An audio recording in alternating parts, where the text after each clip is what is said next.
آج چل رہی ہے اقبال اور حب نبی، اقبال اور عشق رسول۔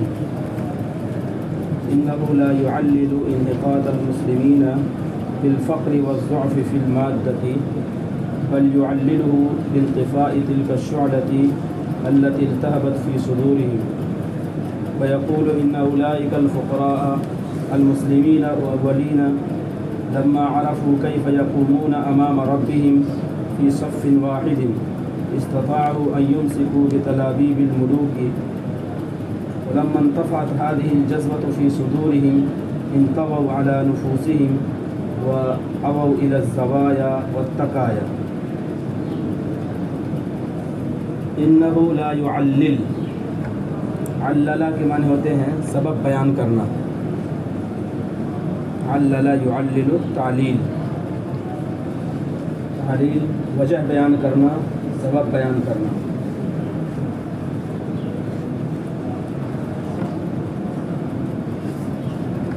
إنه لا يعلل انحطاط المسلمين بالفقر والضعف في المادة۔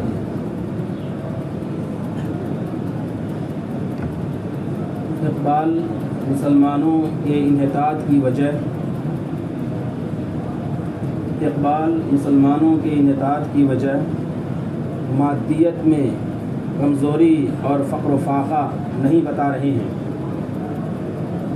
إنه لا يعلل، وہ مسلمانوں کی انحطاط کی وجہ یہ نہیں بتا رہے ہیں کہ مادیت میں کمزوری ہے یا مادیت میں احتیاج ہے اور فقر و فاقہ ہے۔ إنه لا يعلل، وہ مسلمانوں کی انحطاط کی وجہ اور اس کا سبب یہ نہیں بتاتے ہیں کہ مادیت میں انحطاط، مادیت میں ضعف ہے اور فقر و فاقہ ہے اور احتیاج ہے اور مفلسی ہے، بل يعلله بانطفاء تلك الشعلة التي التهبت في صدورهم، بلکہ اس کی وجہ یہ بتاتے ہیں کہ وہ شعلہ بجھ گیا ہے، بلکہ اس کی وجہ یہ بتاتے ہیں کہ وہ شعلہ بجھ گیا ہے جو ان کے دلوں میں فروزاں تھا، جو ان کے دلوں میں دمک رہا تھا اور جل رہا تھا، وہ شعلہ بجھ گیا ہے جو ان کے دلوں میں فروزاں تھا، جل رہا تھا۔ یہاں ایک لفظ استعمال ہوا ہے علل يعلل تعلیل، وجہ بیان کرنا، سبب بیان کرنا۔ اس کا استعمال یہاں ہوا ہے کہ مسلمانوں کی انحطاط کی وجہ وہ نہیں بیان کر رہے ہیں فقر و فاقے سے اور مادیت میں کمزوری سے۔ آپ یہ کہیں کہ ہندوستانی مسلمانوں کے کمزوری کی وجہ سیاسی قوت کی کمزوری نہیں ہے، سیاسی قوت کی کمزوری نہیں ہے۔ ان انحطاط المسلمین فی الہند لا يعلل بالضعف فی السیاست، لا يعلل بالضعف فی السیاست، اس طرح سے ہو جائے گا۔ ان انحطاط المسلمین فی الہند، مسلمانوں کی انحطاط کی وجہ سیاست کی کمزوری نہیں ہے، تو یہ بل يعلله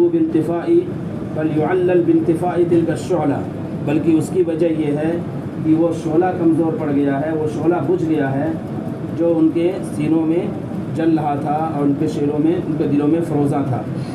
ويقول، اور وہ کہتے ہیں، ان اولئک الفقراء المسلمین الاولین لما عرفوا كيف يكونون امام ربهم في صف واحد، جب ان فقراء نے یعنی اولین مسلمانوں نے، ان اولئک الفقراء، جب ان فقراء نے یعنی اولین مسلمانوں نے جان لیا، لما عرفوا جان لیا، کیف یقومون امام ربهم فی صف واحد، کہ کیسے وہ اپنے رب کے سامنے ایک ہی صف میں کھڑے ہوں گے۔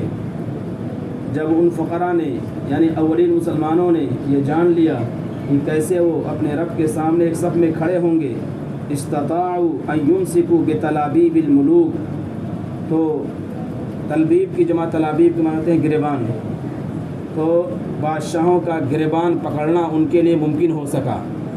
استطاعوا ان یمسکوا بتلابیب الملوک، تو بادشاہوں کا گریبان پکڑنا ان کے لیے ممکن ہو سکا۔ استطاعوا ان یمسکوا، امسکا کے معنی ہوتے ہیں پکڑنا، تھامنا، بتلابیب الملوک، بادشاہوں کا گریبان پکڑنا ان کے لیے ممکن ہو سکا۔ وَلَمَّا انطفأت هذه الجذوة فِي صُدُورِهِمْ، اور جب یہ چنگاری ان کے دلوں میں بجھ گئی، لَمَّا انطفأت، اور جب یہ چنگاری بجھ گئی جو ان کے دلوں میں تھی، انطووا علی انفسہم، وہ اپنی ذات ہی تک محدود ہو کر رہ گئے۔ انطوا علی نفسہ، ذات ہی تک محدود رہنا، کہا جائے کہ ان کا دوسروں سے کوئی سروکار نہیں ہے، دوسروں سے کوئی لینا دینا نہیں ہے، وہ منطو علی نفسہ، منطو علی نفسہ، منقطع عن الآخرین، دوسروں سے کٹ کے اپنی ہی ذات تک محدود ہیں، وہ منطو علی نفسہ غیر متصل بالآخرین، منقطع، تو انطوا علی انفسہم، تو اپنی ذات ہی تک محدود رہ گئے۔ وَأَوَوْا إِلَى الزَّوَايَا وَالتَّقَايَا، اور انہوں نے خانقاہوں اور انہوں نے روحانی مراکز کا سہارا لے لیا۔ تقیہ، زاویتن کی جمع زوایا خانقاہ، اور تقیتن کی جمع تقایا، اس کے معنی روحانی مراکز، تو روحانی مراکز اور خانقاہوں کا انہوں نے سہارا لے لیا۔ اوو کے معنی ہوتے ہیں پناہ لینا، سہارا لینا، اوو سہارا لینا، پناہ لینا۔ تو یہاں تین تعبیر ایک طرح سے آئی۔ ایک تعبیر تو یہ ہے کہ علل یعلل تعلیل، سبب بیان کرنا، وجہ بیان کرنا، اور عللہ با کے صلے کے ساتھ آیا ہے۔ مسلمانوں کی انحطاط کی وجہ فقر و فاقے، مادیت میں کمزوری اور فقر و فاقہ نہیں ہے، بلکہ اس شعلے کا بجھ جانا ہے جو شعلہ ان کے دلوں میں فروزہ تھا۔ دوسری بات، امسک بتلابیب الملوک، امسک بتلابیب الاعداء، امسک بتلابیب المعاصرین، امسک بتلابیب الاصدقاء، امسک بتلابیب الخصام۔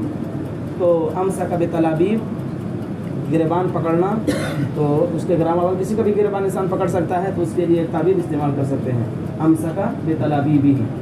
ایک آدمی لڑ رہا تھا، کانا یتخاصم فامسک بتلابیبہ، وہ لڑ رہا تھا تو اس نے ان کا گریبان پکڑ لیا، ووکزہ، اور اس نے اس کو گھونسا مارا، فقط گئی۔ ولما انطفأت هذه الجذوة في صدورهم، یہ چنگاری جب ان کے دلوں میں بجھ گئی، انطووا علی انفسہم، تو اپنی ذات تک محدود ہو کر رہ گئے۔ محدود ہونے کے لیے ایک تحددت نشاطات، کی ایک تعبیر یہ بھی ہو سکتی ہے کہ اختصرت جہودہم علی نفسہ، ان کی کوششیں اپنی ذات پر محدود ہو گئی۔ لیکن ایک لفظ یہ ہے، یہ فصیح ہے اس کے بالمقابل میں، انطووا علی انفسہم، اختصرت جہودہم علی نفسہ، اختصر سعیہ علی نفسہ، اس کے بجائے انطوا علی نفسہ، یہ محدود ہونا۔ وَأَوَوْا إِلَى الزَّوَايَا وَالتَّقَايَا، اور انہوں نے خانقاہوں کا اور روحانی مراکز ہی کا سہارا لے لیا۔ وَإِنَّهُ لَيَسْتَعْرِضُ تاریخ المسلمین، اقبال مسلمانوں کی تاریخ کا جائزہ لیتے ہیں۔ استعراض جائزہ لینا، چھان بین کرنا، استعراض کا لفظ چھان بین کرنے کے لیے، جائزہ لینے کے لیے استعمال ہوتا ہے۔ فَيَرَى فِيهَا مَا يُخْجِلُ كُلَّ مُسْلِمٍ، تو اس میں ایسی باتیں دیکھتے ہیں جس سے ہر مسلمان پشیمان ہے، جو ہر مسلمان کو پشیمان کرتی ہیں۔ فیرا، تو دیکھتے ہیں اس میں ما یخجل کل مسلم، جو ہر مسلمان کو پشیمان کرتی ہیں۔ یرا فیہ ما لا یتفق مع الرسالۃ المحمدیۃ وتعالیمها ومثلها العلیٰ، اس میں وہ دیکھتے ہیں ایسی چیزیں جو محمدی پیغام، اس کی تعلیمات اور اس کی اعلیٰ قدروں سے میل نہیں کھاتی ہیں۔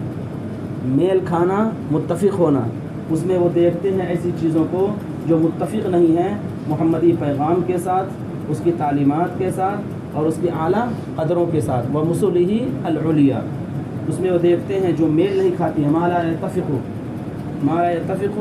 مع الرسالۃ المحمدیۃ وتعالیمها ومثلها، مثال کی جمع مثل، جس کے معنی ہوتے ہیں قدریں، المثل العلیٰ، اعلیٰ قدریں، قدروں کا مطلب وہی صفات اور اخلاق جن کا انسان مظاہرہ کرتا ہے، المثل العلیٰ، اعلیٰ قدریں۔ یرافی، اس میں دیکھتے ہیں ما لا یتفق مع الرسالۃ المحمدیہ، ہم اپنے معاشرے میں ایسی چیزیں دیکھتے ہیں جو اسلامی تعلیمات سے میل نہیں کھاتی ہیں۔ نرافی مجتمعنا الطلابی، ہم اپنے طالبوں کے معاشرے میں ایسی چیزیں دیکھتے ہیں لا یتفق مع الرسالۃ الاسلامیہ، جو اسلامی تعلیمات کے ساتھ میل نہیں کھاتی ہیں، اسلامی پیغام کا میل نہیں کھاتی ہیں۔ لا یتفق آ جائے گا اسی کے ساتھ، کہ ہم مسلمانوں کے معاشرے میں ایسی چیزیں دیکھتے ہیں جو اسلامی تعلیمات سے میل نہیں کھاتی ہیں۔ نرا فی مجتمع المسلمین ما لا یتفق مع رسالت اسلامیہ جو میل نہیں کھاتے ہیں. اچھا یہ مع استعمال کر دیا ہے. اگر ڈائریکٹ واو لے آئے مفعول ماہو بنائیں ما لا یتفق والرسالۃ المحمدیہ تبھی صحیح ہو جائے گا. مفعول ماہو ہوتا ہے نا, مفعول ماہو مفعول بھی ہے, مفعول فی ہے, مفعول مطلق ہے, مفعول لہو ہے اور مفعول ماہو ہے. اس طرح بنائیں یرا فیہ ما لا یتفق والرسالۃ المحمدیہ والرسالۃ المحمدیہ ما لا یتفق والرسالۃ المحمدیہ ما لا یتفق والتعلیم الاسلامیہ ما لا یتفق والمثل العلیہ. ندوے کے طلبہ بعض ایسے افکار کے حامل ہیں جو ندوے کے فکر سے میل نہیں کھاتے ہیں. يحمل طلاب ندوة العلماء أفكارا لا تتفق ومنهج ندوة العلماء وفكر ندوة العلماء. ندوے کے طلبہ بعض ایسے افکار کے حامل ہیں جو ندوے کے بنیادی فکر سے میل نہیں کھاتی ہیں. تو لا تتفق ومنهج ندوة العلماء, لا تتفق مفعول ماہو ہو گیا, مفعول ماہو ہو گیا. حضرت سید مشیر رحمۃ اللہ علیہ کی دلچسپی پڑھائی میں زیادہ تھی نہیں, پڑھا ہوگا آپ نے شروع میں, ان کی تعلیم میں زیادہ دلچسپی نہیں تھی. تو ان کے بھائی تھے جو ان کو بہت زیادہ تنبیہ کرتے تھے.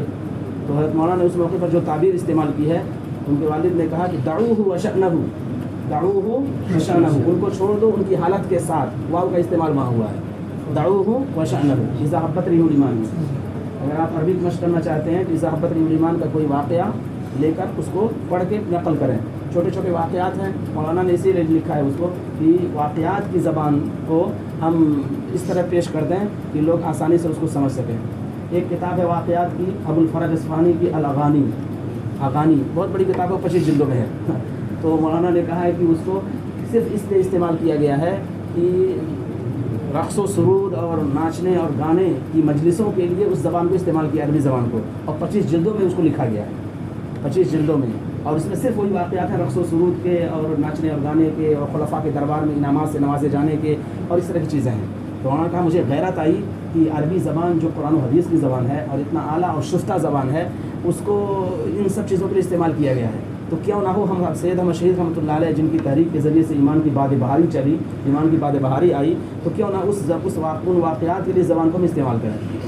تو مولانا نے جو واقعات ان کی زندگی کے بہت انوکھے پیش آئے تھے اس کتاب میں جمع کیے ہیں, اور زبان وہی استعمال کی ہے جو ابو الفرج اصفہانی کی, ابو الفرج اصفہانی کی. ابو الفرج اصفہانی کی زبان بہت پیاری ہے, بہت اچھی ہے, لیکن ایسے موقع کے لیے اس نے استعمال کیا ہے جو موقع صحیح نہیں ہے, مناسب نہیں ہے. تو اصل بنیادی بات یہی ہے کہ اگر کوئی مشق کرنا چاہتا ہے تو اس کے چھوٹے چھوٹے واقعات پڑھ کے اس کو اپنی کاپی میں اس کی تلخیص کرتا رہے. تو اس طرح سے 25-20 واقعات کی تلخیص کرے گا تو عربی کی انشاءاللہ اچھی قدرت ہو جائے گی. کوئی مشکل نہیں ہے, کرنے سے ہوگا. طلبہ بہت پوچھتے ہیں ہم کیسے صلاحیت پیدا کریں, کرنے سے ہوگا, صرف تمناؤں سے نہیں ہوگا. جیسے اب امانیتم ولا امانی اہل الکتاب, کھپانے سے ہوگا, اپنے آپ کو بھلانے سے ہوگا. صرف اگر یہی اسی سے ہو جاتا تمناؤں سے تو بہت سے لوگ تمناؤں سے ہو گئے ہوتے. تو آپ جو شروع کر رہے ہیں یا پڑھ رہے ہیں صرف اسی پر اکتفا نہ کیجیے, اور بھی جو چیزیں بتائی جائیں 25 واقعات کی تلخیص کر لیجیے 25 دن میں. 10 سفر تک تو کوئی ٹینشن نہیں ہے امتحان کا, اس کے بعد امتحان کی تیاری میں لگیے. تو اس وقت تک آپ 25 واقعات کی تلخیص کر لیں گے, اور اس کو پڑھ کے پہلے پڑھیے 5 مرتبہ 10 مرتبہ پڑھیے, پھر اس کو کی تلخیص کیجیے, اس کو رکھیے, پھر ہفتے میں کسی استاد کو دکھا دیجیے کہ ہم نے یہ کام ایک ہفتے میں کیا ہے. ایک ہفتے میں 7-8 ہوگا, ایک نظر دیکھے گا, ٹھیک ہے اوکے کر دے گا, پھر دوسرے ہفتے میں اوکے کر دے گا اس کو. انشاءاللہ اس طرح سے اچھی چیز ہو جائے گی, عربی کی مشق ہو جائے گی اور اس عربی سے آپ کو مناسبت ہو جائے گی. تو یرا فیہ ما لا یتفق مع الرسالۃ المحمدیہ, اس میں وہ دیکھتے ہیں ایسی چیزیں جو متفق نہیں ہیں محمدی پیغام کے ساتھ, اس کی تعلیمات کے ساتھ اور اس کی اعلیٰ قدروں کے ساتھ. ویرا فیہ من شرک وعبادۃ لغیر اللہ, اور اس میں وہ غیر اللہ کی عبادت اور شرک کو دیکھتے ہیں, اس میں وہ غیر اللہ کی عبادت اور شرک کو دیکھتے ہیں. وخضوع للجبابرۃ والطغاة, اور سرکشوں اور جابروں کی ماتحتی کو دیکھتے ہیں. سرکشوں اور جابر بادشاہوں کی, جابروں کی ماتحتی, خضوع کون ہوتے ہیں ماتحتی, ان کے زیر سایہ رہنے. ویرا فیہ, اور اس میں دیکھتے ہیں شرک کو اور غیر اللہ کی عبادت کو. وخضوع للجبابرۃ والطغاة, اور سرکشوں کی ماتحتی کو اور جابر لوگوں کی ماتحتی کو دیکھتے ہیں.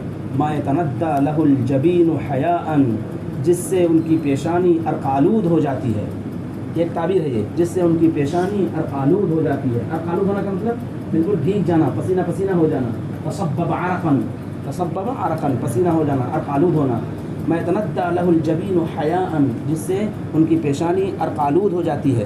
ان کے الف تو تندى, میں دنیا میں ایسے مناظر دیکھتا ہوں جس سے میری پیشانی عرقآلود ہو جاتی ہے. انا اشاہد فی العالم المناظر التي يتندى لها الجبين حياء الذي يتندى لها الجبين حياء، یعنی برے پس منظر میں ہے، یہ اچھے پس منظر میں نہیں ہے. میں ایسے مناظر دیکھتا ہوں جس سے میری پیشانی ارقالود ہو جاتی ہے. يتندى له الجبين له جبيني حياء، میں دنیا میں ایسے مناظر دیکھتا ہوں جس سے پیشانی ارقالود ہو جاتی ہے. میں اخبارات میں ایسی تصویریں دیکھتا ہوں جس سے ہماری پیشانی ارقالود ہو جاتی ہے. کیا ہوگا؟ انی ارا فی الصحف صورا یا الصورا صورا، یا اگر صورا نکرہ کہیں گے تو تندہ ڈائریکٹ کہہ دیں گے، ماں لانے کی ضرورت نہیں ہے. تندہ لها الجبین حیاء، جس سے پیشانی ارقالود ہو جاتی ہے. اخبارات موبائل میں ویسی تصویریں دیکھتے ہیں جس سے پیشانی ارقالود ہو جاتی ہے. نشاہد فی الجوالات صورا تندہ لها الجبین حیاء. تو ایک تعبیر ہے تندہ لها الجبین حیاء. تندہ کے معنی کیا ہوتے ہیں؟ تر ہونا. ندہ سے نکلا ہے قطر الندہ، ندہ کے معنی ہوتے ہیں شبنم، تر ہونا. یتندى له الجبین حیاء، پیشانی حیا کی وجہ سے تر ہو جاتی ہے. یذکر اقبال ذلك كله، علامہ اقبال ان تمام چیزوں کا تذکرہ کرتے ہیں. ویطرق رأسه حیاء وخجلا، اور جھکا لیتے ہیں اپنے سر کو حیا سے اور شرمندگی سے. اطرق رأسه حیاء وخجلا، یہ بھی تعبیر ہے. اطرق رأسه، میں نے دیکھا کہ بہت سے لڑکے نماز چھوڑ رہے تھے تو میں نے اپنا سر جھکا لیا.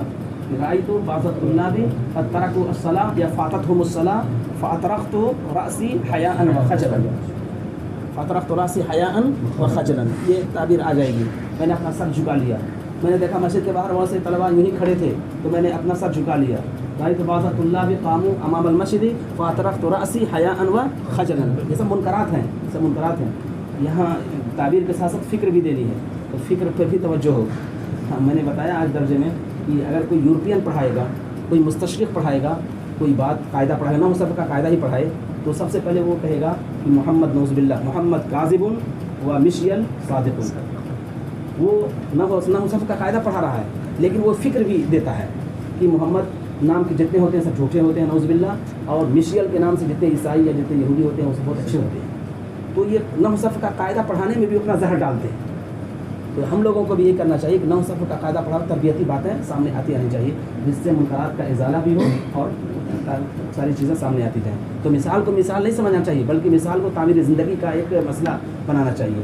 تعمیر زندگی ویطرق رأسه حیاء وخجلا، اور اپنی سر کو وہ حیا اور شرمندگی سے جھکا لیتے ہیں. ویقول فی صراحۃ واعتراف، اور پوری صراحت کے ساتھ اور پورے اعتراف کے ساتھ وہ کہتے ہیں. وبلاغۃ واعجاز، اور پوری تاثیر اور اعجاز اختصار کے ساتھ کہتے ہیں. ان جملۃ القول، خلاصہ کلام، یہ جملۃ القول خلاصہ کلام. بہت سے تعبیر آتے ہیں خلاصۃ القول، فحوى القول، جملۃ القول، بہت سے الفاظ ہیں خلاصہ کلام کے لیے. وبالجملہ ڈائریکٹ کہہ دیتے ہیں وبالجملہ، تو خلاصہ کلام کے لیے خلاصۃ القول و فحوى القول. فحوى کے معنی ہوتے ہیں خلاصے کے. وفحوى القول ما كنا جدیرین بک یا رسول اللہ، اے اللہ کے رسول ہم تو اس کے مستحق ہی نہیں تھے. ما كنا جدیرین بک یا رسول اللہ، اے اللہ کے رسول ہم تو اس کے مستحق ہی نہ تھے. والجدیر بالذکر، قابل ذکر بات ہے، عام طور پر یہ استعمال کرتے ہیں. والجدیر بالذکر، والاجدر بالذکر، قابل ذکر بات ہے. ویجدر بالذکر، قابل ذکر بات ہے. یہ تین طرح سے اس کو استعمال کرتے ہیں. الجدیر بالذکر، والاجدر بالذکر، ویجدر بالذکر. الجدیر بالذکر والاجدر بالذکر ویجدر بالذکر. تو فعل تفضیل، اس میں تفضیل بھی استعمال کریں گے اور صفت کے صیغے کے ساتھ اور مضارع کے ساتھ، تینوں طرح اس کو استعمال کرتے ہیں. قابل ذکر بات ہے، اہم بات ہے اس کے لیے. ما كنا جدیرین بک یا رسول اللہ، یا رسول اللہ کے رسول ہم اس کے مستحق ہی نہیں تھے. چلیے تو اس میں جو تعبیرات ہیں اسے نوٹ کر لیجیے. تھوڑا پڑھیے. اصل مقصد کتاب پڑھانا نہیں، ذوق پیدا ہو گیا کیسے پڑھنا ہے. پھر اس کے بعد آپ اپنے طور پر روائے اقبال ایک کتاب ہے وہ بھی مولانا